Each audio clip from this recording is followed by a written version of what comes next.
The security guard's flashlight beam cut through the darkness, illuminating my face as I sat in the driver's seat of my 15-year-old Honda Civic, trying to shield my sleeping son from the harsh light. "Ma'am, you can't stay here overnight. This is private property." I blinked against the glare, my neck stiff from another night spent sleeping upright in a car that had become our only shelter. Tommy stirred in the passenger seat, his medication-induced sleep interrupted by the commotion, and I felt the familiar surge of panic that accompanied any disruption to his fragile routine. "Please," I whispered, glancing at the digital clock that read 2:47 a.m. "My son is sick.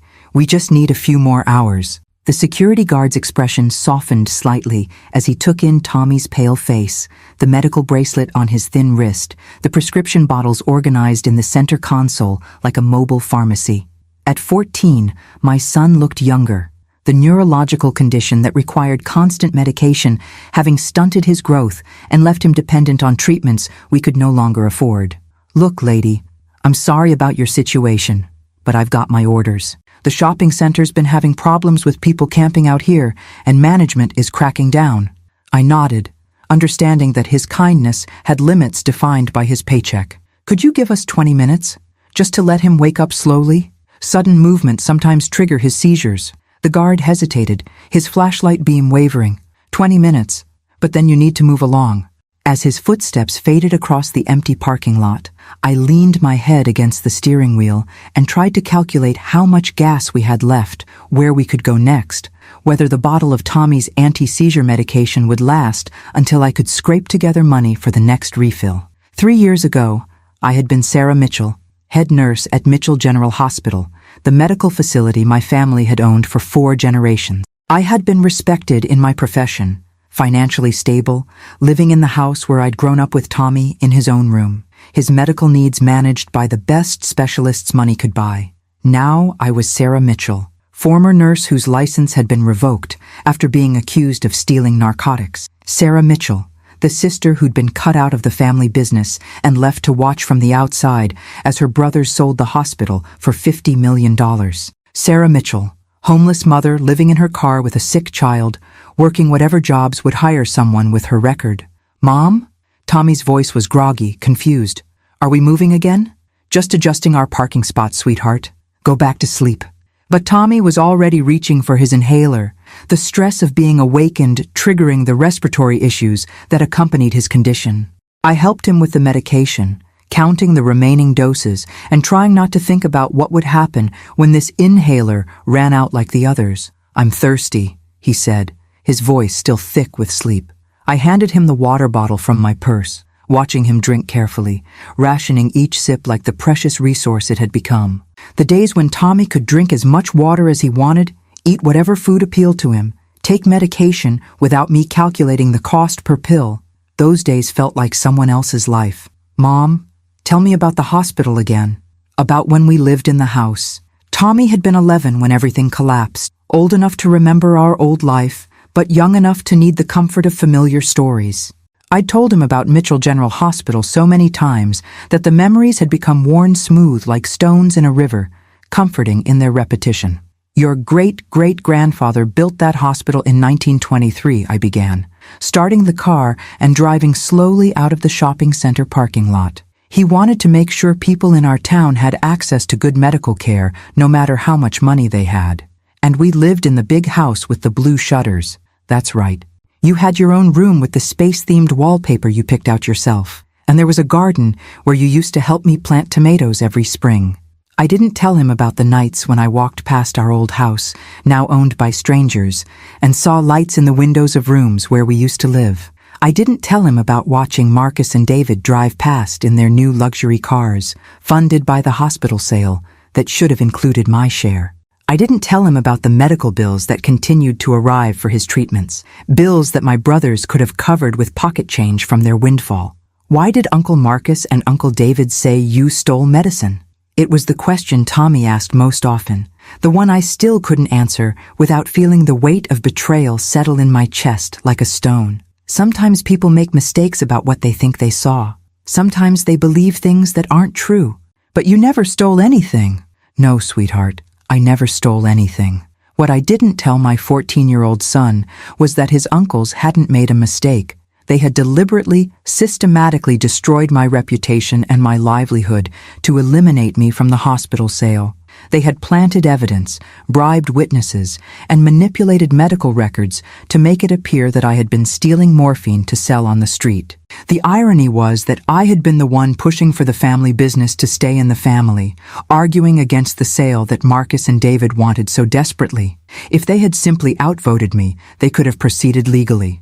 Instead, they had chosen to frame me for crimes I didn't commit, ensuring that I would be too busy defending myself to interfere with their plans. I found another parking lot, this one behind a 24-hour diner where the overnight manager usually didn't bother people who looked like they belonged.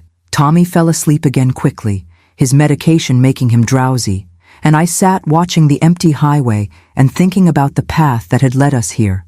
The pharmaceutical theft charges had been dropped for lack of evidence, but the nursing board had been less forgiving.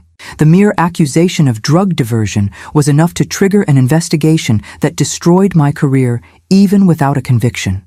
Hospitals wouldn't hire me, medical temp agencies wouldn't represent me, and the nursing license that had taken years to earn was revoked permanently. Meanwhile, Marcus and David had sold Mitchell General to a corporate healthcare chain, pocketed $25 million each, and moved into mansions on the other side of town. They sent Christmas cards to Tommy, generic cards with $20 bills tucked inside, as if their token gestures could compensate for destroying his mother's life. My phone buzzed with a text message from Janet, the manager at the truck stop where I worked the overnight shift cleaning bathrooms and restocking supplies. "Sarah, need you to come in early tonight if possible." Maria called out sick. Extra hours meant extra money, which meant I could buy Tommy's medication without having to choose between pills and gas money. I texted back confirmation and settled in to wait for dawn, when I could drop Tommy at the public library, where he spent his days while I worked. The library had become Tommy's school, his social club, his refuge from a life that had become too complicated for a 14-year-old to fully understand. Mrs. Patterson, the head librarian, had taken him under her wing, helping him with online courses and pretending not to notice when he stayed past closing time because he had nowhere else to go. As the sun began to rise over the highway, painting the sky in shades of pink and gold that reminded me of better mornings in a different life, I thought about the choices that had brought us here and the choices that lay ahead. I had been naive enough to believe that family meant loyalty, that shared blood created unbreakable bonds, that people who had known you your entire life couldn't look you in the eye and destroy everything you'd worked for. I had learned that some betrayals were so complete, so carefully planned, that they left no room for forgiveness or reconciliation. But I had also learned that you could survive the loss of everything you thought defined you, your career, your home, your family's respect, and still wake up every morning determined to protect the one person who mattered most. Some lessons were more expensive than others, and some victories took longer to achieve than anyone expected. But sitting in my car at dawn, watching Tommy sleep peacefully despite everything we'd lost, I knew that survival itself was a form of success that my brothers would never understand. They had won the hospital sale and lost their sister. I had lost everything except the only thing that truly mattered. Some trades, I was beginning to understand, were better than they appeared. The letter arrived on a Tuesday morning that started like every other morning for the past 3 years, with me calculating how many hours I could work before Tommy's medication schedule required my attention, and how much money we needed to survive another week. I was sitting in the truck stop break room, eating a convenience store sandwich and reviewing Tommy's medical appointment calendar on my phone, when Janet knocked on the doorframe with an expression I'd never seen before. "Sarah, there's a man here to see you. Says he's a lawyer." She paused, her weathered face creased with concern. "He's wearing a suit that probably costs more than my car." My stomach dropped immediately to somewhere near my shoes. Lawyers meant trouble. And in my experience, trouble came with bills attached. Maybe Marcus and David had decided that destroying my career wasn't enough. Maybe they wanted to pursue criminal charges, or sue me for defamation, or find some other legal avenue to make my life even more difficult. Did he say what he wants? Just that he needs to speak with Sarah Mitchell about an urgent legal matter. Janet studied my face. "Sarah, you're white as a sheet. Do you need me to call someone?" "No, it's fine. Could you ask him to wait? I'll be out in a minute. I used those 60 seconds to splash water on my face, straighten my uniform shirt, and remind myself that whatever this lawyer wanted, it couldn't make our situation much worse than it already was.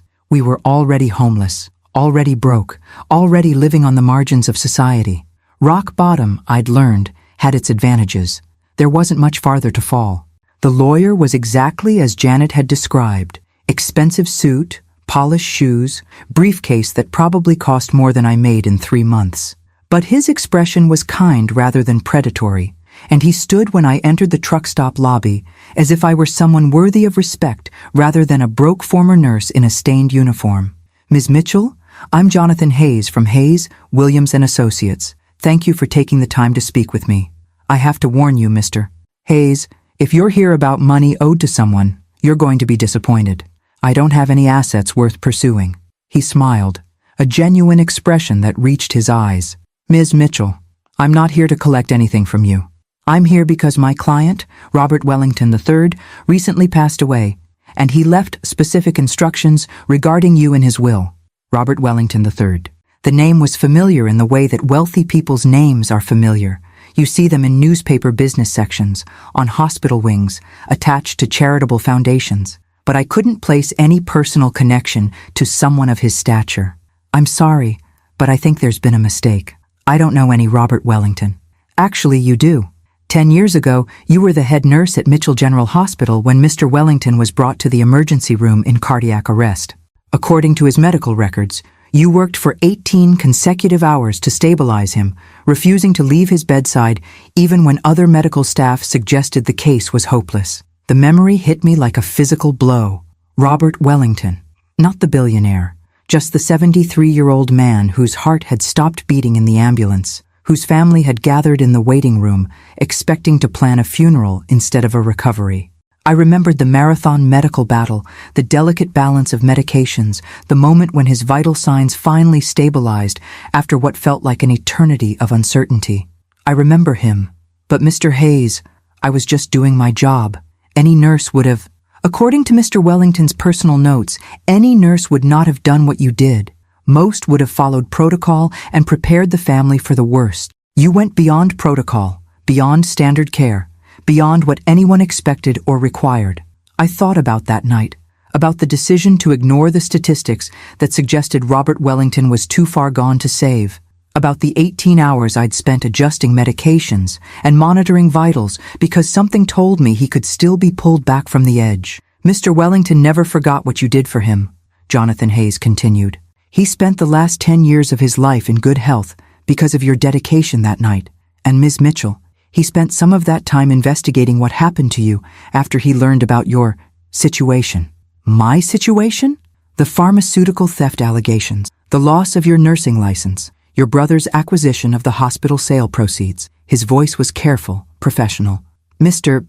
Wellington had considerable resources at his disposal, and he used those resources to conduct a very thorough investigation into the events that destroyed your career. I felt the world shift slightly, like standing on a boat deck when an unexpected wave rocks the hull. Someone with resources, real resources, had been investigating Marcus and David's conspiracy. Someone had been looking into the lies that had cost me everything. What kind of investigation? The kind that uncovers financial records, phone conversations, email exchanges, and witness statements that paint a very different picture of events than the one presented to the nursing board. Jonathan Hayes reached into his briefcase and withdrew a thick manila folder. Mr. Wellington documented everything, Ms. Mitchell. Everything. Why? Why would a stranger spend time and money investigating something that didn't affect him? Because you saved his life. Because he believed in justice.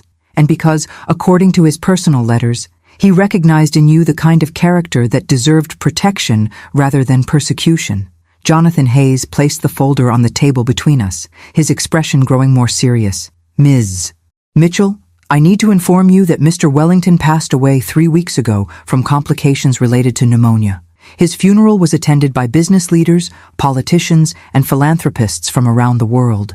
But before he died, he made arrangements that will change your life significantly. What kind of arrangements? Mr. Wellington was one of the wealthiest men in the country. His business empire included real estate developments, technology companies, pharmaceutical manufacturing, and healthcare services. The total value of his estate is estimated at approximately $2.8 billion. I stared at him, trying to process numbers that felt abstract, meaningless in the context of my truck stop, break room, and convenience store sandwich. Mr. Hayes, why are you telling me this? Because Mr. Wellington left his entire estate to you, Ms. Mitchell. All of it. The businesses, the properties, the investment portfolios, the liquid assets, everything. The words hung in the air like smoke, visible but impossible to grasp. I looked around the truck stop break room, the vending machines, the time clock where I punched in for my overnight shifts, the bulletin board covered with notices about healthcare benefits I couldn't afford, and tried to understand how this conversation was happening in this place. That's not possible. It's very possible. And it's already been processed through probate court. The estate transfer is complete, pending your acceptance of the inheritance terms. Inheritance terms? Jonathan Hayes opened the folder and withdrew a letter written in careful handwriting on expensive stationery. Mr. Wellington left this for you personally. But Ms. Mitchell, before you read it, I need you to understand that accepting this inheritance comes with certain obligations. What kind of obligations? The obligation to use the evidence Mr. Wellington gathered to seek justice for what was done to you. The obligation to ensure that people who commit the kind of fraud your brothers committed face the consequences of their actions. I thought about Marcus and David, about their mansions and luxury cars and comfortable lives built on the foundation of my destroyed reputation. I thought about Tommy sleeping in the passenger seat of our car, about the medication bottles I counted like a miser counts coins, about the 3 years of poverty and humiliation that had followed their betrayal.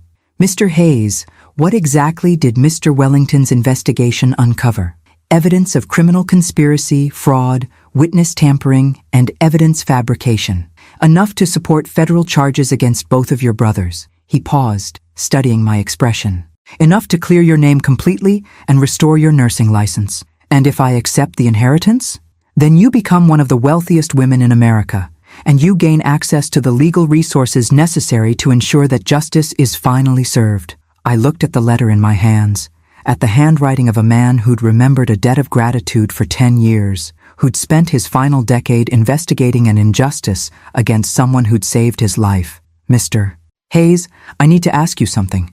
Of course. Is this real, or am I having some kind of breakdown in a truck stop break room? He smiled again, the expression warm and understanding. Ms. Mitchell, this is absolutely real. And Ms. Mitchell? Yes, your troubles are over. All of them. I opened Robert Wellington's letter with shaking hands, knowing that the words inside would either change everything or prove that miracles didn't happen to people like me. Some gifts, I was about to learn, came with instructions, and some instructions were worth waiting a lifetime to receive. Robert Wellington's letter was written in the careful script of someone who knew his words would outlive him. Each sentence crafted with the precision of a man accustomed to making decisions that affected millions of people and billions of dollars. My dear Sarah, if you are reading this, then I have passed away, and my attorney has found you to deliver news that will sound impossible, but is absolutely true. You are now one of the wealthiest women in America, inheriting an empire built over 5 decades of business success. You will ask yourself why a stranger would leave you such a fortune. The answer is simple. You are not a stranger to me. You are the woman who refused to let me die when everyone else had given up. 10 years ago, I came to your hospital expecting to die. My heart had stopped, my family was preparing for a funeral, and the medical team was following protocol for end-of-life care. You ignored protocol. You ignored statistics. You ignored the advice of colleagues and supervisors who told you that some battles cannot be won. For 18 hours, you fought for my life with the determination of someone who understood that every person deserves extraordinary effort, not just ordinary care. You saved me not because I was wealthy or important, but because you believed saving lives was your calling. I lived 10 more years because of your dedication.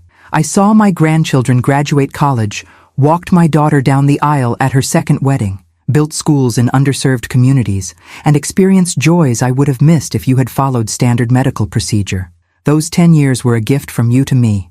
This inheritance is my gift to you in return. But Sarah, this inheritance comes with knowledge that will be difficult to bear, and obligations that will require courage you may not know you possess.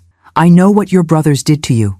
I know how they destroyed your career, stole your inheritance, and left you homeless with a sick child. I know because I spent considerable resources investigating every detail of their conspiracy. The evidence I have gathered is thorough, damning, and legally actionable. Your brothers committed multiple felonies in their effort to eliminate you from the hospital sale. They forged documents, bribed witnesses, planted evidence, and perjured themselves in legal proceedings. Most importantly, they destroyed the life of a woman who had dedicated herself to saving others simply because they wanted more money for themselves. This cannot stand. With this inheritance, you gain access to the finest legal team in the country, unlimited resources to pursue justice, and evidence that will ensure your brothers face the full consequences of their crimes. You may choose mercy over justice. You may decide that rebuilding your life is more important than destroying theirs. But Sarah, I ask you to remember that your brother's victims include not just you and your son, but every patient who might have been treated by a nurse they drove from the profession. Justice delayed is justice denied. Justice ignored becomes injustice perpetuated.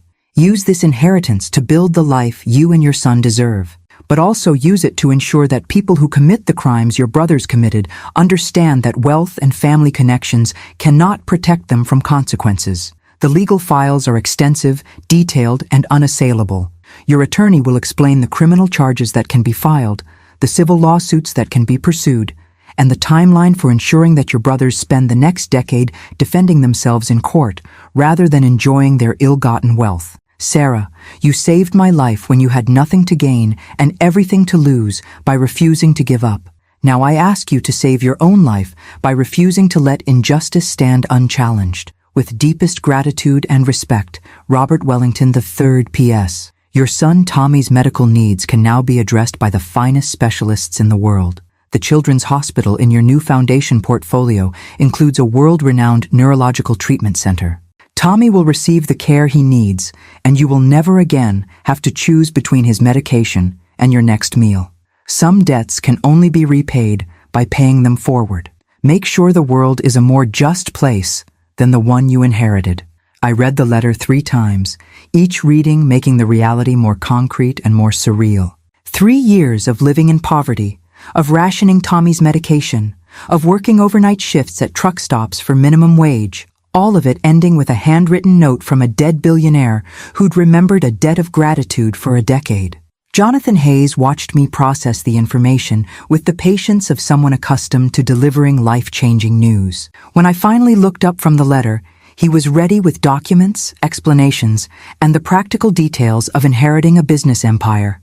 Ms. Mitchell, we need to discuss immediate steps. First, housing for you and your son. There's a penthouse apartment in downtown that belonged to Mr. Wellington, fully furnished, secure, available immediately. Second, medical care for Tommy. I can have appointments scheduled with pediatric neurologists by the end of the week. This is really happening. This is absolutely happening. But Ms. Mitchell, there are decisions you need to make about the criminal investigation. The evidence against your brothers is substantial, but pursuing charges will be emotionally difficult and publicly messy. I thought about Marcus and David, about the way they'd looked at me during the nursing board hearing, not with guilt or regret, but with cold calculation, as if I were a business problem they'd successfully solved. I thought about the Christmas cards they'd sent Tommy, $20 bills tucked inside generic holiday messages, their token gestures of maintaining family contact while enjoying the millions they'd stolen. Mr. Hayes, what exactly did the investigation uncover?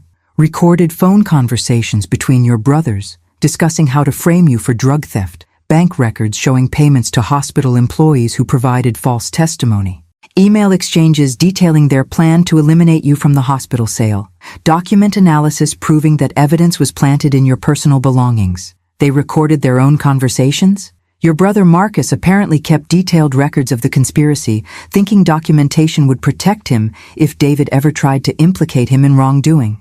He never imagined that someone with Mr. Wellington's resources would gain access to those records. I felt something cold settle in my chest. Not satisfaction exactly, but the recognition that justice had been waiting for the right moment to reveal itself. If I pursue charges, what happens to them? Federal fraud charges carry sentences of 10 to 20 years. Conspiracy charges add additional time. Asset forfeiture procedures would seize their homes, cars, bank accounts, everything purchased with proceeds from the hospital sale. They would lose everything they gained by destroying you. And if I don't pursue charges, then they continue living in their mansions, enjoying their wealth, and believing that destroying their sister's life was a successful business strategy. I thought about Tommy, about the years he'd spent sleeping in cars and public libraries because his uncles had valued money more than family. I thought about the medication we'd rationed, the doctor's appointments we'd skipped, the specialists we couldn't afford to consult about his condition. Mr. Hayes, I need to see my son. I need to tell him that everything's going to be different now. Of course, but Ms. Mitchell, the media will learn about this inheritance within hours. Mr. Wellington's estate was significant enough that business reporters monitor probate filings. Your story, homeless former nurse inherits billions, will be front-page news, which means Marcus and David will find out too. They'll find out, and they'll likely attempt to contact you. They may claim innocence, offer apologies, or suggest that family reconciliation is more important than legal proceedings. I thought about my brother's capacity for manipulation, their talent for making their victims feel guilty for the damage they'd caused. 3 years ago, I'd been vulnerable to their gaslighting, too shocked by their betrayal to think clearly about revenge or justice. Now I was no longer vulnerable. Now I had resources they couldn't match and evidence they couldn't refute. Mr. Hayes, I want to pursue every possible criminal charge against both of my brothers. I want them to experience the same fear, uncertainty, and financial devastation they imposed on me and my son. I'll contact the federal prosecutor this afternoon. And Mr. Hayes, I want them to find out about the charges the same way I found out about losing everything, suddenly, publicly, and without warning. Consider it done, Ms. Mitchell. As I walked back to the truck stop parking lot to wake Tommy and tell him we were going home, to a real home with his own room and unlimited medication and access to the best doctors in the world, I thought about the strange mathematics of justice. For 3 years, I'd believed that good people sometimes suffered while bad people prospered. Now I understood that sometimes justice was just waiting for the right person to deliver it. Some debts apparently were repaid with interest, and some inheritances came with obligations that turned out to be privileges. Tommy's reaction to the news was typically 14-year-old practical, cutting through the surreal magnitude of our situation with questions that reminded me why he'd always been my anchor to reality. So we don't have to sleep in the car anymore? Never again. And I can have my medication without you counting the pills first? All the medication you need from the best doctors in the country. And Uncle Marcus and Uncle David are going to jail? I paused at that question, studying my son's face as we sat in the parking lot of our old life, the truck stop where I'd worked the overnight shift just hours before learning I was worth nearly $3 billion. Probably, yes, if the evidence is as strong as Mr. Hayes believes it is. Tommy nodded with the matter-of-fact acceptance of someone who'd learned early that adults sometimes made terrible choices that hurt people they were supposed to protect. At 14, he understood betrayal better than most people twice his age. Good, he said simply. They hurt us on purpose. People who hurt people on purpose should have consequences. Out of the mouths of babes. Tommy had distilled the moral complexity of my situation into terms that made perfect sense. People who hurt people on purpose should have consequences. The penthouse apartment that Jonathan Hayes had mentioned turned out to be 40 floors above the city where I'd once worked as a respected nurse, where I'd later been publicly destroyed as an accused thief. The elevator ride to the top floor felt like traveling through layers of my own life, past the level where I'd lived in middle-class comfort, past the level where I'd fallen into poverty, up to heights I'd never imagined reaching.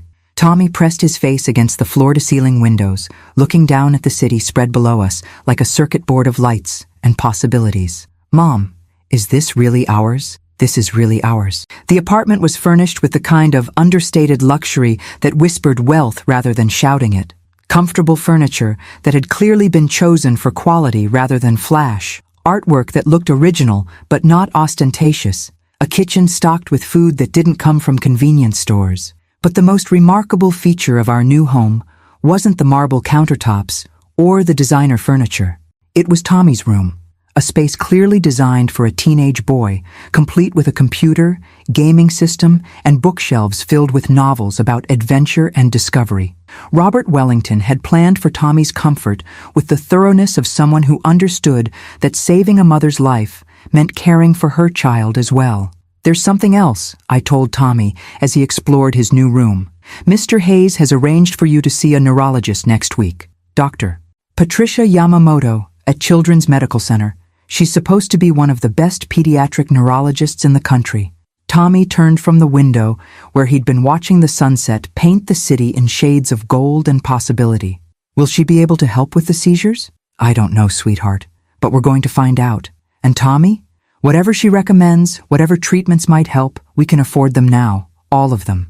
That night, I tucked my son into a real bed in his own room for the first time in 3 years, listening to him breathe normally without the stress-induced wheezing that had become constant during our homeless months. When he was asleep, I walked through our new apartment and tried to process the magnitude of what had changed in a single day. My phone rang at 11:47 p.m. Marcus's number appeared on the screen, and I realized that news of my inheritance had reached my brothers faster than Jonathan Hayes had predicted. "Sarah, thank God you answered. I just saw the news about Robert Wellington's will. Honey, we need to talk." The endearment hit me like a physical blow. Honey, as if 3 years of silence and abandonment could be erased with a single word, as if the brother who'd destroyed my life could reclaim the right to use terms of affection. "Hello, Marcus." "Sarah, this is incredible news. I mean, $2.8 billion? I can't even process numbers that large. You must be in complete shock." "I'm processing it." "I bet you are. Listen, honey, David and I want to take you to dinner tomorrow night. We need to celebrate this amazing turn of fortune. And we need to talk about the past, about misunderstandings and family relationships and moving forward together. Misunderstandings. As if systematic fraud and evidence planting were simple communication failures that could be resolved over appetizers and wine. "Marcus, I'm not available for dinner tomorrow." "Oh, of course, you're probably swamped with lawyers and financial advisors. What about this weekend? Or next week? Sarah, this inheritance changes everything for our family. We can finally put the past behind us and focus on the future." "What past are you referring to, Marcus?" A pause, careful calculation. The sound of someone who'd been rehearsing this conversation but hadn't expected direct questions. "You know what I mean, honey. The hospital situation, the nursing board investigation, all that unpleasantness that drove a wedge between us. The unpleasantness where you and David framed me for stealing narcotics to eliminate me from the hospital sale? Sarah, that's not what happened. You know that's not what happened. There were genuine concerns about inventory discrepancies and the investigation." "Marcus, stop." "Stop what? Stop lying. Stop pretending. Stop acting like you believe your own story." Another pause, longer this time. When Marcus spoke again, his voice had lost some of its artificial warmth. "Sarah, I think you're still upset about the nursing board decision, and I understand that. But you can't seriously believe that David and I would deliberately hurt our own sister. I believe exactly that because that's exactly what you did. Honey, you're not thinking clearly. This inheritance is obviously overwhelming, and maybe you're letting it affect your judgment about family relationships.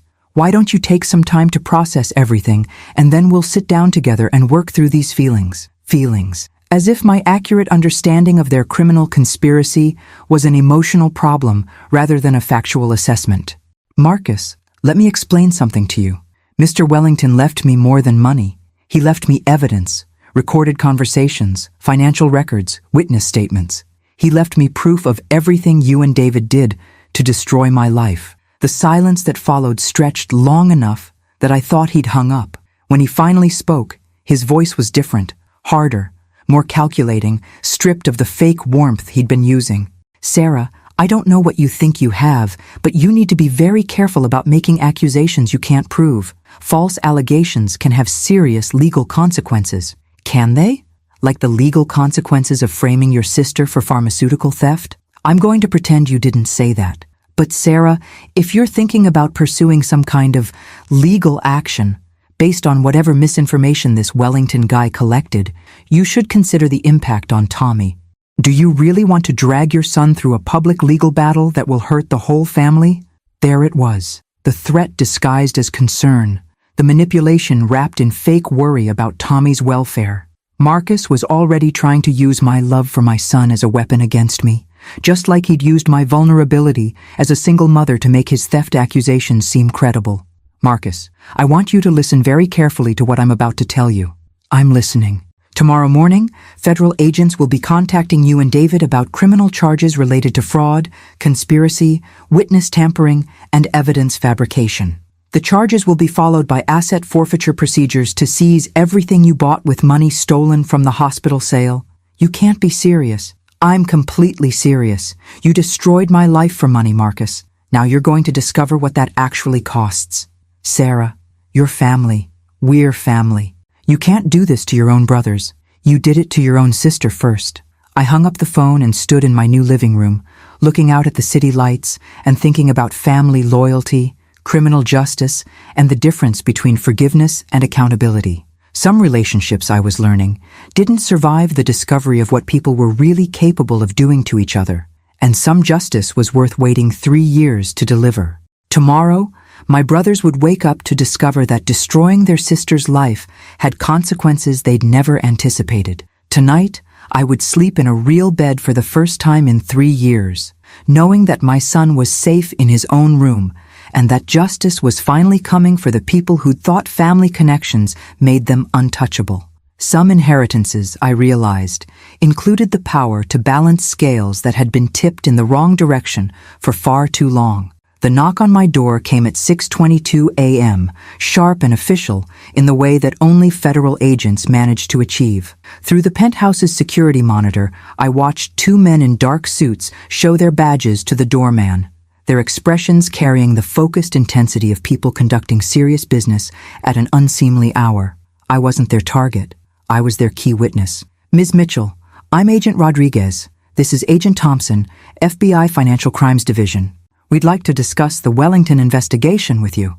I led them to the living room where Tommy was eating breakfast and getting ready for his first day at the private school that Jonathan Hayes had enrolled him in, a place where his medical needs could be accommodated and his education could continue without the disruptions that had characterized our homeless years. Tommy, could you finish getting ready in your room? These gentlemen need to talk with me about some legal matters. My son looked at the federal agents with the careful assessment of someone who'd learned to evaluate adults based on their potential to disrupt his fragile stability. Agent Rodriguez smiled at him, a genuine expression that seemed to pass Tommy's inspection. Cool apartment, Tommy said, gathering his new school supplies. Mom, what time will you pick me up? 3:30, just like we discussed. And Tommy, if you need your medication during the day, the school nurse has everything she needs. After Tommy left for school, driven by a professional service that included security protocols I was still learning to accept, I sat down with the federal agents who would determine whether my brothers faced consequences for their crimes or continued living as if destroying their sister had been a successful business strategy. Ms. Mitchell, we've reviewed the evidence that Mr. Wellington's investigation team compiled. The documentation is extensive and appears to support multiple federal charges against both of your brothers. Agent Thompson opened a file that looked thick enough to contain a novel. Recorded conversations, financial records, witness statements, document analysis. It's one of the most thorough fraud investigations we've seen from a private source. What exactly did Mr. Wellington's team discover? Evidence that your brothers engaged in criminal conspiracy to defraud you of your inheritance by fabricating evidence of pharmaceutical theft. Agent Rodriguez consulted his notes. Phone recordings where they discuss planting morphine vials in your personal belongings. Bank records showing payments to hospital employees who provided false testimony. Email exchanges detailing their timeline for eliminating you from the hospital sale. They were that careless with evidence? Your brother Marcus apparently documented the entire conspiracy, believing that detailed records would protect him if David ever tried to implicate him in wrongdoing. He never imagined that someone with Mr. Wellington's resources would gain access to those communications. Agent Thompson leaned forward, his expression serious. Ms. Mitchell, pursuing federal charges will require your cooperation as a witness. The process will be emotionally difficult, publicly messy, and potentially dangerous if your brothers decide to fight the charges aggressively. Dangerous how? Desperate people facing long prison sentences sometimes make poor decisions about intimidating witnesses or destroying evidence. We'll provide protection if necessary, but you should understand that this won't be a quiet legal proceeding. I thought about the phone call from Marcus, about his immediate shift from fake warmth to veiled threats, about the calculation in his voice when he'd tried to use Tommy's welfare as leverage against me. Agent Rodriguez, what happens if I don't cooperate with the prosecution? Then your brothers face no consequences for destroying your life and stealing your inheritance. They continue living in their mansions, enjoying their wealth, and believing that family connections protect them from justice. And if I do cooperate? Then they face federal fraud charges with sentences ranging from 10 to 20 years, plus asset forfeiture of everything purchased with proceeds from their crimes. The choice was simpler than the agents probably expected. My brothers had shown no remorse, offered no genuine apologies, made no attempt to repair the damage they'd caused. Marcus's phone call had been pure manipulation, an attempt to use our biological relationship to escape consequences for deliberate cruelty. I'll cooperate fully with the prosecution. Ms. Mitchell, there's something else you should know. This morning, agents are executing search warrants on both of your brothers' homes and offices. They're being arrested simultaneously to prevent coordination of their defense strategies. I looked at my watch. 8:47 a.m. At this moment, Marcus and David were probably being handcuffed in their expensive homes, reading search warrants that would seize the computers, phones, and financial records that documented their conspiracy. Will they be able to make bail? Given the flight risk assessment and the amount of money involved, we'll be requesting they be held without bond pending trial. But Ms. Mitchell, even if bail is granted, the asset forfeiture procedures begin immediately. Their bank accounts will be frozen, their properties will be seized, and they'll lose access to the wealth they gained by destroying your life. My phone rang. David's number. I showed the screen to Agent Rodriguez, who nodded approval for me to answer. Sarah, what the hell have you done? David's voice was raw with panic and rage. The FBI is tearing apart my house. My wife is crying. My neighbors are staring. I've done exactly what you and Marcus did to me, David. Except I had evidence, and you had lies. You can't be serious about pursuing this. We're family, Sarah. Family doesn't destroy family over business disagreements. Family doesn't frame family for felonies to steal their inheritance. That's not what happened, and you know it. There were legitimate concerns about drug inventory and the investigation. David, stop. The FBI has recordings of you and Marcus planning the entire conspiracy. They have bank records showing payments to witnesses. They have everything.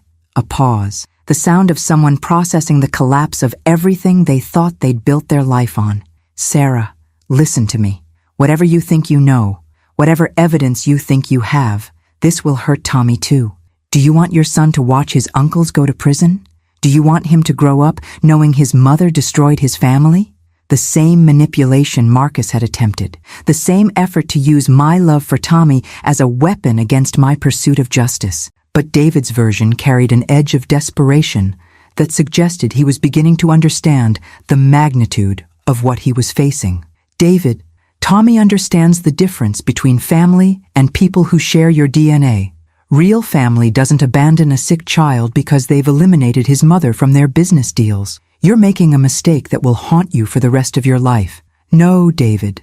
The mistake was thinking that destroying your sister wouldn't have consequences. After I hung up, Agent Thompson looked at me with something that might have been sympathy. Ms. Mitchell, your brothers will likely attempt more contact, possibly through other family members or mutual friends. They may offer financial settlements, public apologies, or promises of future cooperation if you drop the charges. They don't have anything I need anymore. They may not understand that immediately. People who've operated with impunity for years sometimes can't process that their victims have gained power. I thought about the 3 years Tommy and I had spent living in our car, about the medication we'd rationed, about the nights I'd listened to my son's labored breathing and wondered if his condition was worsening because we couldn't afford proper medical care. Agent Rodriguez, how long will this prosecution take? Federal fraud cases typically take 18 to 24 months from indictment to trial. But Ms. Mitchell, given the strength of the evidence, we expect your brother's attorneys will encourage plea bargains to avoid the risk of maximum sentences. What would plea bargains involve? Prison time, complete asset forfeiture, and permanent admission of guilt. They would lose everything they gained from destroying you, and they would face public acknowledgement that their success was built on criminal fraud. I stood at the penthouse windows, looking down at the city where I'd once been respected, where I'd later been destroyed, where I was now positioned to deliver justice that had been delayed but not denied. Some debts, I was learning, accumulated interest over time, and some justice was worth waiting 3 years to collect. The news broke at 3:47 p.m. while I was driving to pick up Tommy from his first day at the private school that would finally provide him with the educational stability he deserved. The radio news bulletin was brief but comprehensive. 2 prominent businessmen, brothers Marcus and David Mitchell, were arrested this morning on federal fraud charges related to a conspiracy to defraud their sister of hospital sale proceeds. The arrests come following an investigation initiated by evidence provided by the late billionaire Robert Wellington III, who left his entire estate to their victim, former nurse Sarah Mitchell.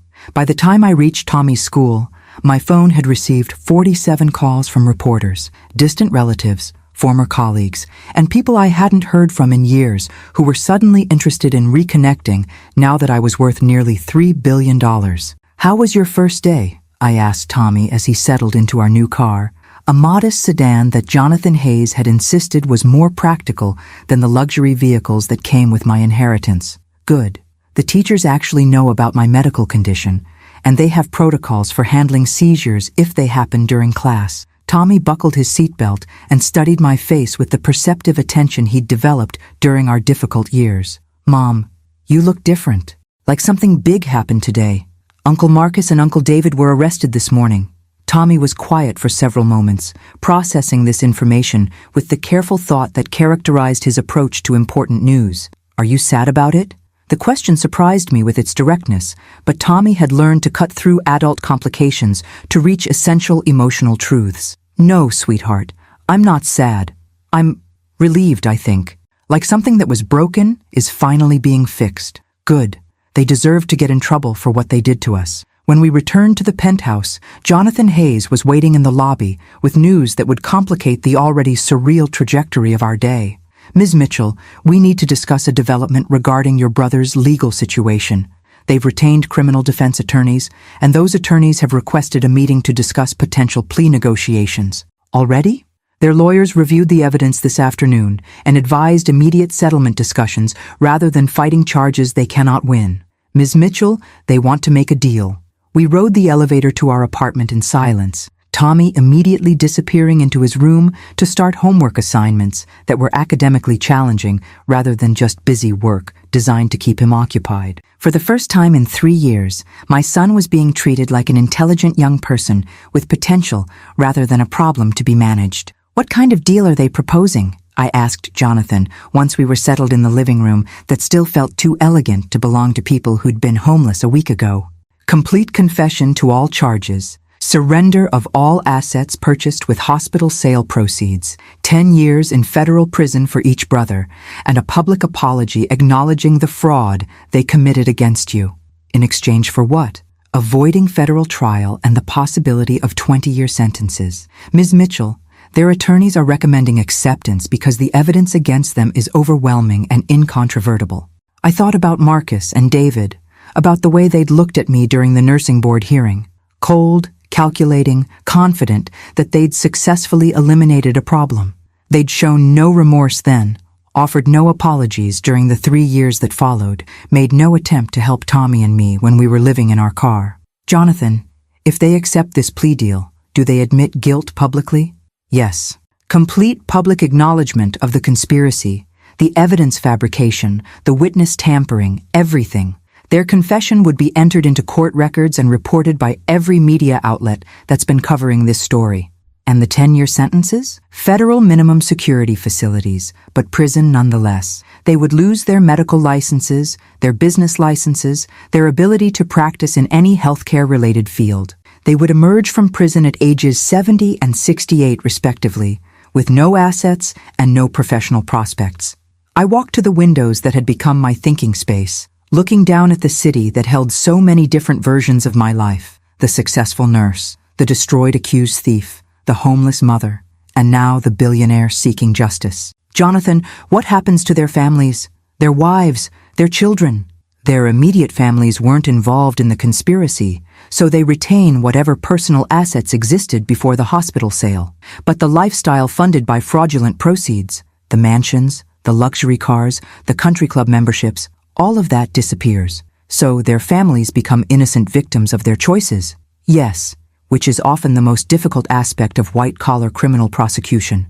The conspirators' families suffer consequences for crimes they didn't commit. I thought about my sister-in-law Rebecca, David's wife, who'd never been particularly warm to me but had never actively participated in my destruction. About Marcus's children, my nephews who were now teenagers and would spend their high school years watching their father serve a prison sentence for fraud. Jonathan, could we structure a settlement that provides support for their families while still holding Marcus and David accountable? What did you have in mind?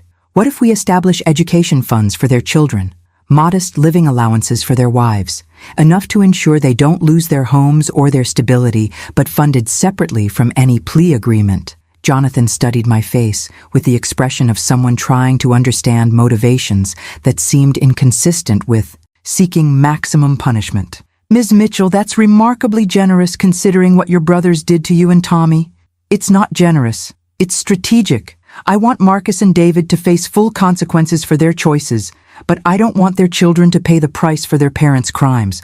Tommy and I know what that feels like. I can include family support provisions in the settlement negotiations. But Ms. Mitchell, your brother's attorneys will likely interpret your willingness to support their families as evidence that you're open to reducing the criminal penalties as well. Then make it clear that family support and criminal accountability are separate issues. Their wives and children get protection from financial devastation, but Marcus and David still serve their prison sentences and lose everything they stole. My phone rang, a number I didn't recognize, but when I answered, Rebecca's voice was unmistakable. Sarah, please don't hang up.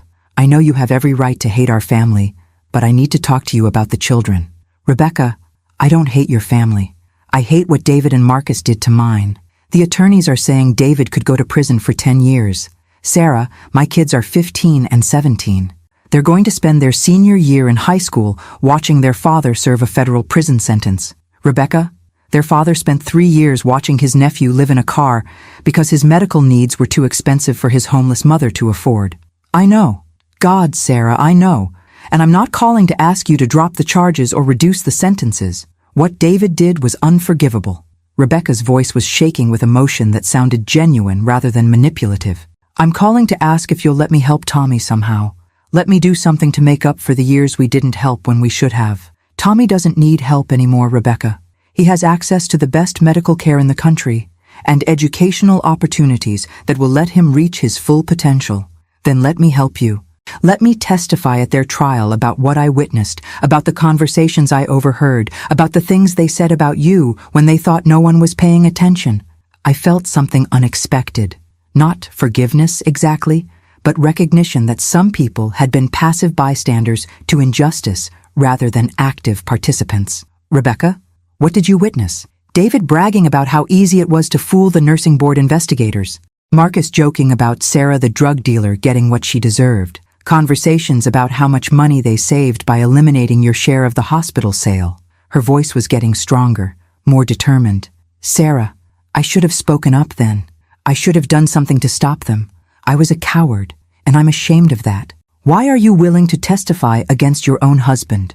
Because my children need to understand that actions have consequences, that family loyalty doesn't include protecting people who commit crimes, and that sometimes the right thing to do requires courage, even when it costs you everything. After Rebecca and I finished our conversation, I realized that justice was more complicated than simply punishing the guilty. It also required protecting the innocent and providing opportunities for genuine redemption. Some families, I was learning, could be rebuilt after betrayal. Others needed to be redefined entirely. But justice, real justice, meant ensuring that everyone faced appropriate consequences for their choices, while still protecting the people who hadn't made those choices themselves. Tomorrow, I would accept the plea agreement that would send my brothers to prison for 10 years. Tonight, I would set up education funds that would ensure their children could build better lives than their parents had chosen. Some justice, I was discovering, was large enough to include both accountability and mercy. The courtroom was packed on the day Marcus and David formally entered their guilty pleas, filled with reporters, former hospital employees, nursing colleagues, and family members whose lives had been affected by their conspiracy.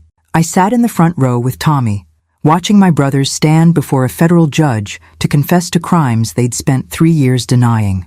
Judge Patricia Harrison reviewed the plea agreements with the methodical precision of someone who'd presided over thousands of criminal cases and understood the difference between justice and vengeance. Mr. Marcus Mitchell, you are pleading guilty to conspiracy to commit fraud, evidence tampering, witness intimidation, and racketeering.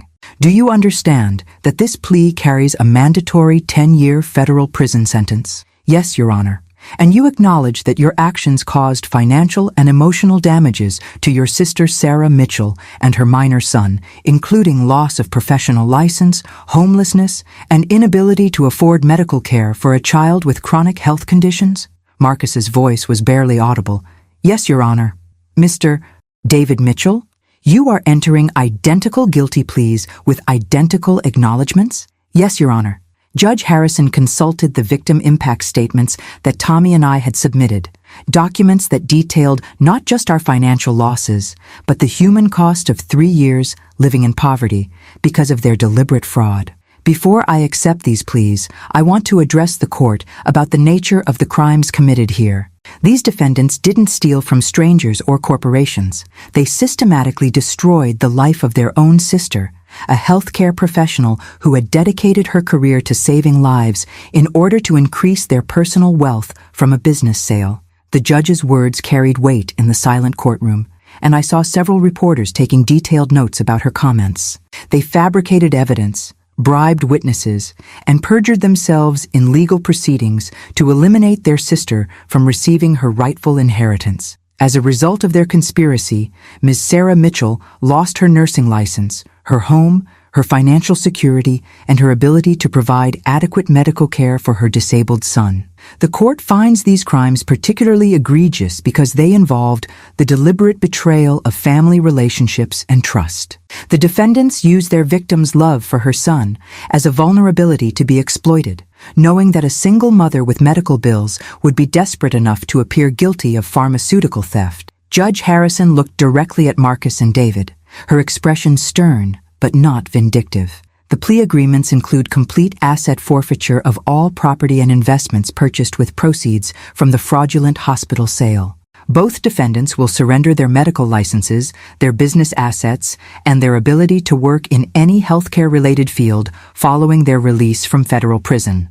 Additionally, both defendants will make public statements acknowledging their guilt and the impact of their crimes on their victims. These statements will be distributed to all media outlets covering this case.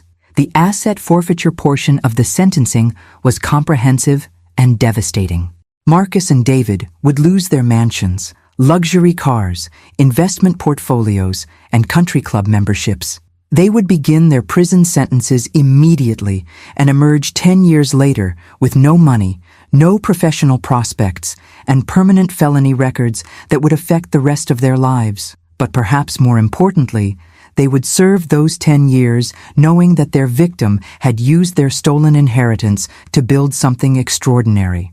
Because while they sat in federal prison, I would be using Robert Wellington's gift to transform healthcare access for people who couldn't afford quality medical treatment. After the sentencing, Jonathan Hayes and I met with reporters outside the courthouse to announce the launch of the Mitchell Foundation for Healthcare Access, a $2 billion initiative that would provide free medical care, nursing education scholarships, and support for healthcare workers facing false accusations or professional persecution. Ms. Mitchell, one reporter asked, do you feel vindicated by today's sentences? I thought about the question while looking at the courthouse steps where Marcus and David had been led away in handcuffs an hour earlier. I feel like justice has been served, and Tommy and I can finally move forward with our lives. But more importantly, I feel like we can use this experience to help other people who face similar situations. What do you mean by similar situation? Healthcare workers who are falsely accused of misconduct, families who can't afford medical treatment for their children, People who believe that wealth and family connections protect them from consequences for criminal behavior. Are you satisfied with the 10-year sentences? I'm satisfied that my brothers will face appropriate consequences for their choices while their families receive support to rebuild their lives. Justice isn't just about punishment. It's also about restoration and prevention. Tommy, standing beside me with the confidence that came from knowing his medical needs would never again be rationed due to cost, added his own perspective to the media coverage. My uncles hurt us because they wanted more money, he said, with the direct honesty that 14-year-olds bring to complex situations. Now, they have no money, and we have enough money to help other kids whose families can't afford medicine. That seems fair to me. That evening, Tommy and I had dinner at the penthouse with Dr. Patricia Yamamoto, the pediatric neurologist who had become not just his doctor, but a consultant for the Foundation's children's medical initiatives. Tommy's seizure activity has decreased by 70% since beginning the new medication protocol, Dr. Yamamoto reported. His cognitive function is improving, his energy levels are higher, and he's responding well to the physical therapy program. What's the long-term prognosis? I asked. With consistent treatment and monitoring, Tommy should be able to live a completely normal life. The neurological condition that seemed so limiting when he couldn't access proper care is quite manageable with the right medical support. I looked at my son, who was reading a book about marine biology, a subject he'd become passionate about since gaining access to educational resources that challenged rather than simply accommodated his medical needs. Tommy, Dr. Yamamoto says you might be interested in attending the Marine Science Summer Program at Woods Hole next year. Really? The one where you can work with actual researchers on ocean conservation projects? The same one. If you're interested, the Foundation will sponsor other students whose families can't afford the program fees. Tommy's smile was radiant. Mom, do you think Uncle Marcus and Uncle David ever imagined that stealing our inheritance would end up helping so many other people? I think they probably imagined keeping all the money for themselves and never facing any consequences for what they did to us. Then they were pretty bad at imagining, Tommy said with the matter-of-fact assessment that had become his trademark response to adult failures. Later that night, after Tommy was asleep in his own room with access to all the medical monitoring equipment that ensured his safety, I stood at the penthouse windows looking down at the city where my life had been destroyed and rebuilt. My phone showed 17 missed calls from Marcus and David's prison facility. Apparently they were still trying to negotiate, still trying to manipulate, still unable to accept that their victim now possessed resources they couldn't match and resolve they couldn't break. I didn't return their calls. Some conversations were no longer necessary. Some relationships couldn't be rebuilt after betrayal. But some justice was worth waiting 3 years to deliver, and some victories were sweet enough to justify the suffering that preceded them. Tomorrow, the Mitchell Foundation would begin accepting applications from nursing students who couldn't afford medical school tuition, from families whose children needed expensive treatments, from healthcare workers facing false accusations similar to the ones that had destroyed my career. My brothers had stolen $50 million from me to increase their personal wealth. I was using $2.8 billion to ensure that other people facing similar situations would have resources to fight back. Some inheritances, I was learning, were worth more than money. They were worth the opportunity to transform injustice into opportunity, suffering into service, and betrayal into a foundation for building something beautiful from the wreckage of what had been destroyed. Justice, it turned out, was not just about punishment. It was about using power responsibly to protect people who didn't yet have power to protect themselves. And sometimes, the greatest victory was not destroying your enemies, but building something so valuable from their betrayal that they spent the rest of their lives understanding what they'd really lost when they chose greed over family. 2 years after my brother's imprisonment, I stood in the lobby of the Mitchell Foundation Medical Center, watching the dedication ceremony for our new wing devoted to treating children with neurological conditions. The facility represented everything that had emerged from the ashes of our family's destruction. World-class medical care funded by justice, staffed by professionals who understood that healing required both clinical expertise and genuine compassion. Tommy, now 16 and thriving academically at the prep school that had nurtured his interest in marine biology, served as the ceremony's keynote speaker with the poise of someone who'd learned early that personal experience could be transformed into advocacy for others. 3 years ago, my mom and I lived in our car because we couldn't afford my medical treatments, he told the audience of doctors, nurses, families, and media representatives. Today, no child in this city will ever face that choice again, because this medical center provides free care to anyone who needs it, regardless of their ability to pay.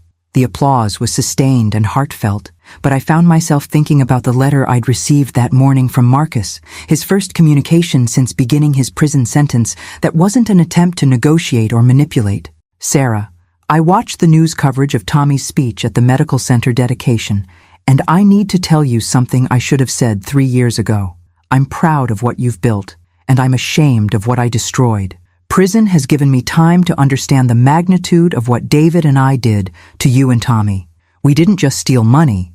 We stole your career, your reputation, your sense of security, and your son's access to medical care. We destroyed the life of someone who had dedicated herself to healing others, simply because we wanted more wealth than we deserved. I'm not writing to ask for forgiveness or early release or any kind of special consideration. I'm writing because I need you to know that I understand now what I was too selfish to see then. You were always the best of our family, and we eliminated you because your integrity made our greed look uglier than we could bear. The medical center you've built will help thousands of children over the coming decades. The nursing scholarships you've funded will train healthcare workers who understand that service means sacrifice. The legal defense fund you've established will protect other professionals from the kind of false accusations we used against you. You've taken the worst thing that ever happened to you and transformed it into the best thing that will happen to countless other families. David and I took $50 million from you and used it to buy mansions, luxury cars, and social status that impressed people we didn't even like. You took $2.8 billion and used it to build something that will outlast all of us. A foundation dedicated to ensuring that no family faces the choices we forced you and Tommy to make. I don't expect you to respond to this letter. I don't expect you to visit or include me in Tommy's life when I'm released. I just need you to know that even from federal prison, I can see the difference between wealth and worth, between success and significance, between what we thought we were building and what you've actually accomplished. I'm sorry, Sarah, for everything. For the 3 years you and Tommy suffered because of our choices, for the career we destroyed, for the trust we betrayed, for the family we broke. I hope someday Tommy will be able to think of his uncles as cautionary tales rather than enemies, people who made terrible choices and faced appropriate consequences, but who learned too late the difference between right and wrong. With regret and respect, Marcus. The letter was still folded in my purse when Dr. Yamamoto approached me during the reception following Tommy's speech, her expression carrying news that I'd been anticipating for months. Sarah, we've received approval from the FDA for the clinical trial protocol. The new treatment for Tommy's condition could help thousands of children worldwide if the results match our preliminary data. The clinical trial represented another unexpected development in our journey. Tommy's neurological condition, which had seemed like such a devastating limitation when we couldn't afford proper treatment, had turned out to provide valuable insights for research that could benefit other children facing similar diagnoses. When does the trial begin? Next month. Tommy will be the first patient enrolled, and if you're comfortable with it, we'd like to document his progress for medical conferences and research publications. His case could change how we approach pediatric neurology treatment globally. I looked across the reception area where Tommy was talking animatedly with other teenagers who were participating in the medical center's peer support programs, kids whose families could now access world-class care regardless of their financial situation. Tommy, could you come here for a minute? Dr. Yamamoto has news about the clinical trial. My son approached with the easy confidence that had replaced the careful wariness that had characterized his demeanor during our homeless years. Good nutrition, consistent medical care, and educational stability had transformed him from a fragile child managing chronic illness into a healthy teenager pursuing ambitious academic goals. The FDA approved the trial protocol, Dr. Yamamoto explained. Tommy, If you're willing to participate, you could help develop treatments that benefit thousands of other children with similar conditions. So I'd be like a test case for helping other kids? Exactly. Your participation could lead to breakthrough treatments that make this condition much easier to manage for future patients. Tommy considered the proposal with the thoughtful analysis that had become his trademark approach to important decisions. Will it hurt? Some discomfort during the monitoring phases, but nothing worse than what you've already experienced with your current treatment protocol. And it could help other kids avoid living in cars with their moms? It could help other families manage this condition without the financial stress that made your situation so difficult. Tommy looked at me with the expression he used when seeking confirmation for decisions he'd already made. Mom, I think we should do it. If my stupid neurological condition can actually help other people, that seems like a pretty good trade. That evening, Tommy and I had dinner on the penthouse terrace, looking out at the city where we'd once been homeless, and were now positioned to transform healthcare access for thousands of families facing similar challenges. Mom, can I ask you something about the letter from Uncle Marcus? You saw that? You left it on the kitchen counter, and I recognize his handwriting from the Christmas cards he used to send. Tommy finished his dinner and leaned back in his chair with the relaxed posture of someone whose medical needs were completely managed. Do you think people can actually change? What do you mean? I mean, Uncle Marcus sounds different in that letter than he sounded during the court stuff. Like he actually understands what he did wrong instead of just being sorry he got caught.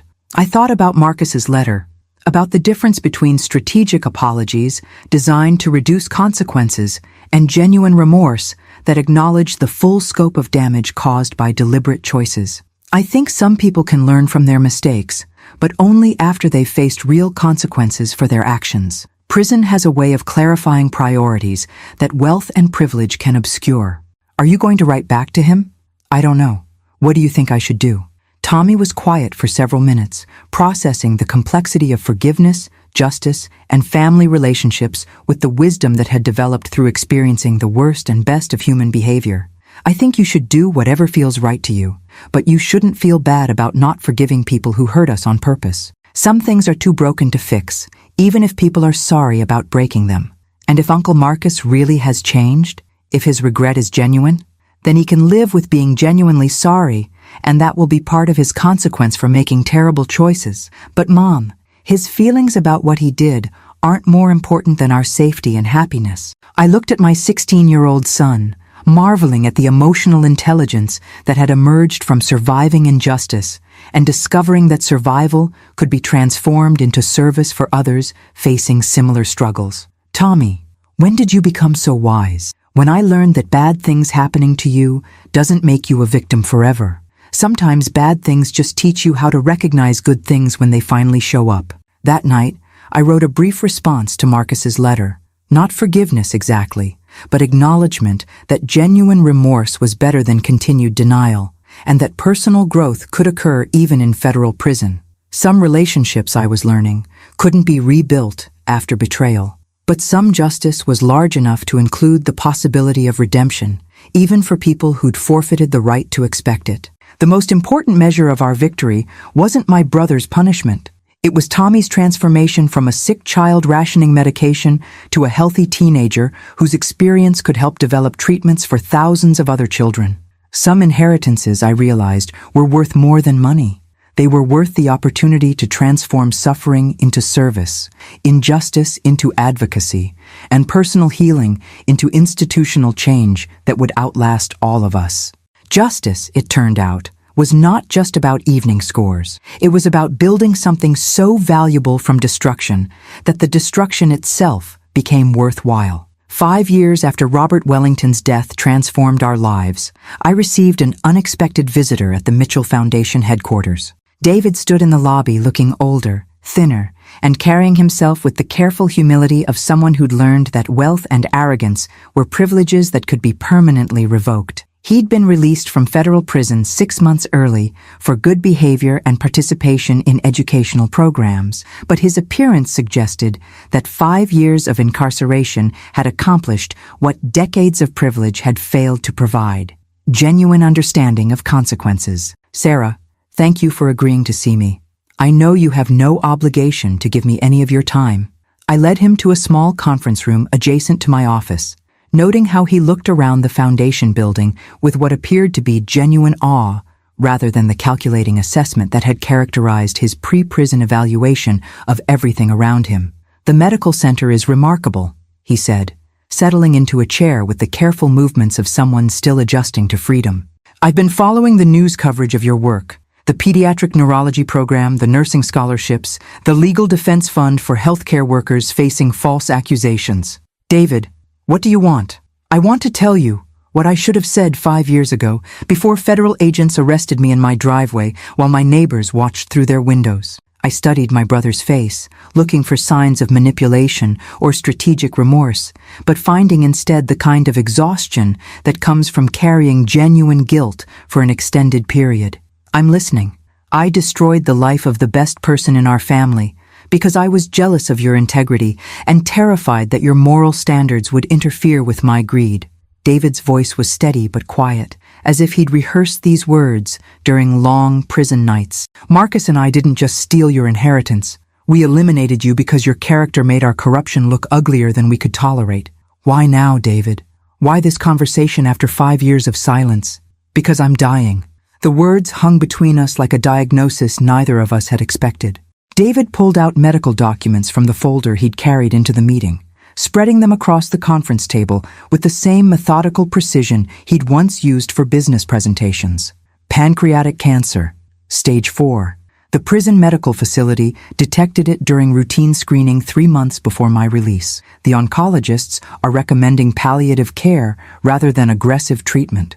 I looked at the medical reports, my nursing background automatically processing the terminology, prognosis timelines, and treatment options outlined in clinical language that couldn't soften the brutality of the diagnosis. "How long?" 6 to 8 months, possibly less. "The cancer is aggressive and has already metastasized to my liver and lungs." "David, I'm sorry. Whatever happened between us, I wouldn't wish this on anyone. I'm not here for sympathy, Sarah. I'm here because I have something that belongs to you, and I need to return it before I die." David reached into his jacket and withdrew a small velvet jewelry box that I recognized immediately. Our mother's engagement ring, the one that was supposed to pass to the next generation of Mitchell women, the one that had disappeared from her estate items after the funeral. "You took Mom's ring?" "Marcus and I divided her jewelry when we settled the estate. We told ourselves you didn't deserve anything from the family assets since you weren't contributing to the hospital's success." His voice carried shame that sounded genuine rather than performative. "Sarah, we stole from you before we ever framed you for pharmaceutical theft. We'd been systematically eliminating you from family inheritance for years." I took the ring box, feeling the weight of jewelry I'd never expected to see again, remembering our mother wearing it during family dinners and holiday celebrations when our relationships had been built on love rather than financial calculation. "Why are you returning it now?" "Because I spent 5 years in federal prison learning the difference between family and people who share your DNA. Because I watched news coverage of Tommy's medical research participation and realized that the nephew I helped make homeless is now contributing to breakthrough treatments that will help thousands of other children." David pulled out another folder, this one containing what appeared to be financial documents and legal paperwork. "There's something else. Marcus and I had offshore accounts that the federal investigation didn't discover. Money we'd hidden in the Cayman Islands and Switzerland. Funds that weren't seized during the asset forfeiture proceedings." I felt my stomach clench with the familiar mixture of anger and disappointment that accompanied every revelation about the scope of my brother's financial crimes. "How much money?" "Approximately $12 million in hidden assets. Money that rightfully belongs to you as part of the hospital sale proceeds we stole." David spread out bank statements and account information with the thoroughness of someone making a final confession. "I'm transferring all of it to the Mitchell Foundation, not as charity or apology, but as restitution for theft." "David, the statute of limitations on additional criminal charges has expired, yes, but Sarah, I'm not returning this money to avoid prosecution. I'm returning it because keeping stolen assets while dying of cancer seems like the kind of moral failure that defines how people remember you after you're gone." I looked at the financial documents, calculating how $12 million additional dollars could expand the foundation's programs, fund more scholarships, provide free medical care to even more families facing impossible choices between treatment and financial survival. What about Marcus? Does he know about these accounts? Marcus died in prison 18 months ago. Heart attack during his sleep, the stress of incarceration, and the weight of what we'd done. His body couldn't handle it. David's voice broke slightly. Sarah, my brother died knowing that the worst thing he'd ever done was destroying his sister's life for money he didn't need to buy things that didn't make him happy. I absorbed this news. Marcus's death, David's terminal diagnosis, the hidden millions that represented years of additional theft, and realized that the Mitchell family as I'd known it was ending with this conversation. David, what do you want from me? Forgiveness? Reconciliation? Some kind of deathbed absolution? I want you to know that watching you transform our betrayal into a foundation that serves thousands of people has been the only source of pride I've felt since federal agents handcuffed me in my driveway. David gathered the financial documents into neat stacks. You took the worst thing Marcus and I ever did and used it to build something beautiful. And that's enough for you? Sarah, I destroyed my own sister's life and spent 5 years in federal prison for fraud.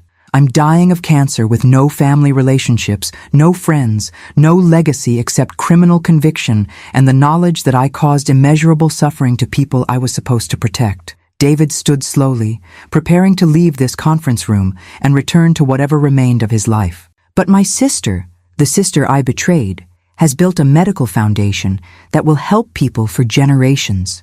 She's turned my nephew into a young man who participates in clinical trials to help other children with similar conditions. She's created scholarship programs that will train nurses who understand that healing requires both clinical skill and genuine compassion.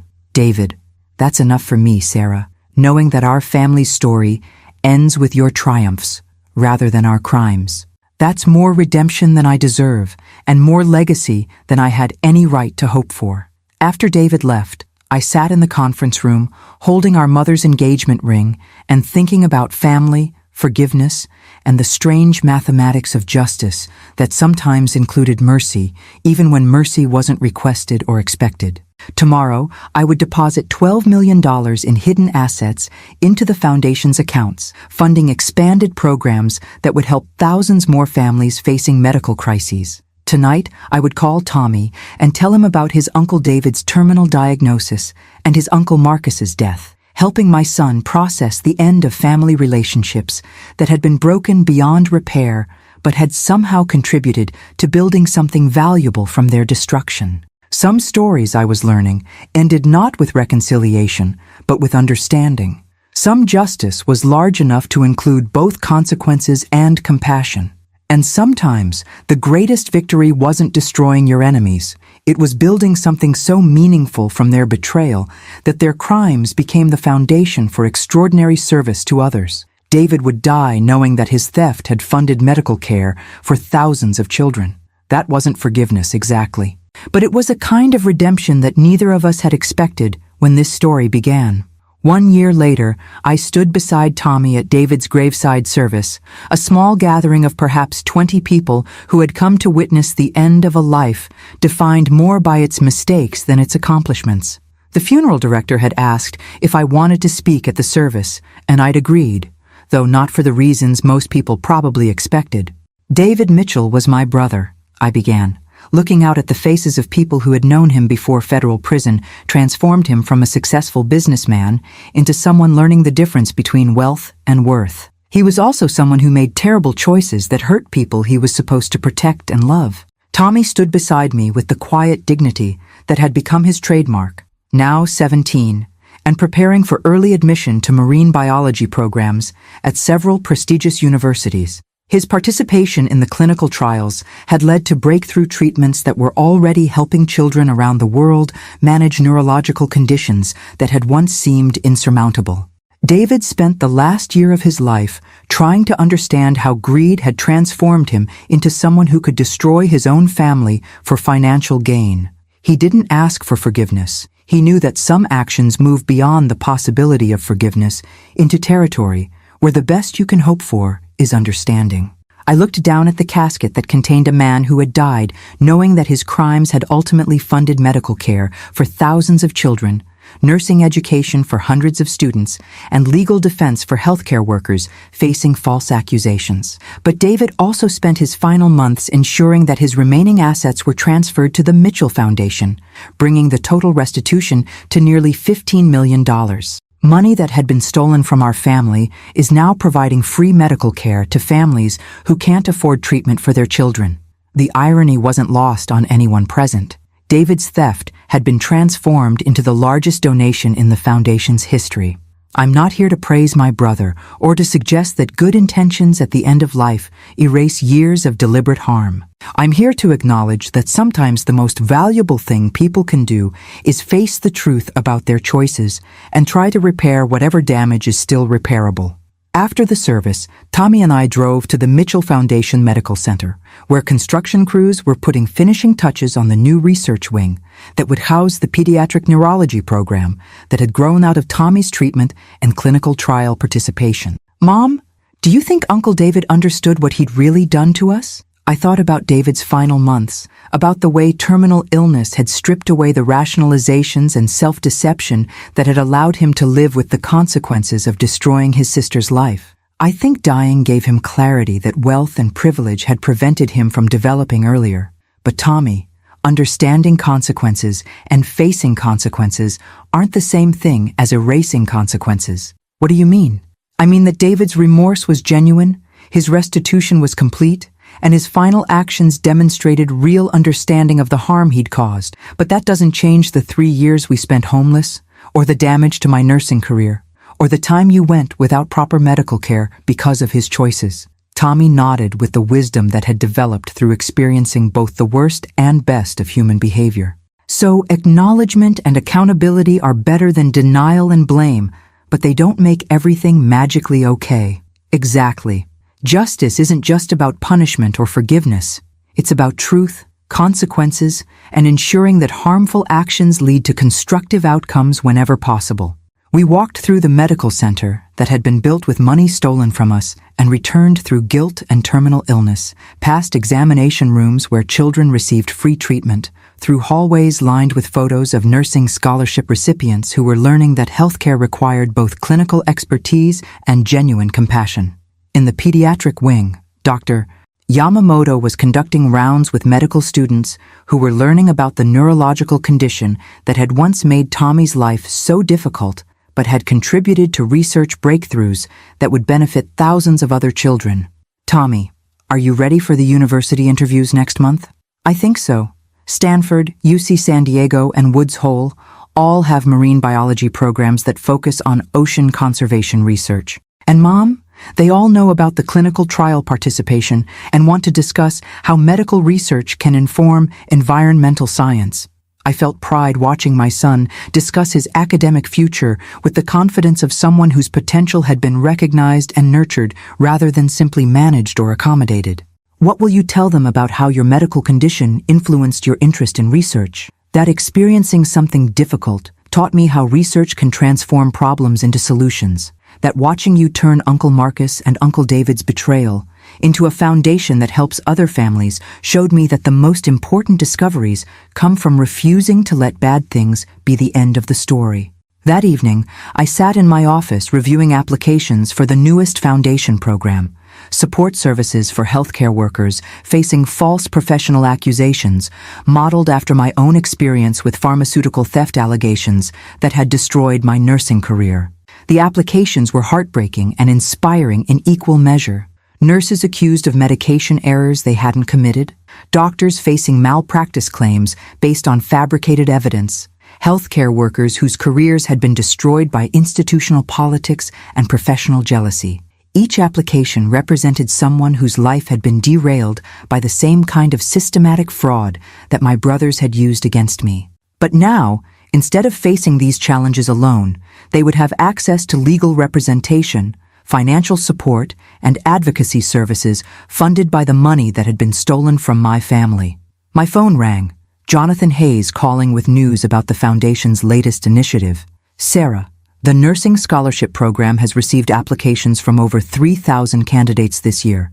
We're funding full tuition and living expenses for 200 nursing students who are committed to working in underserved communities after graduation. 200 future nurses who understand that healthcare is about service rather than profit. Exactly.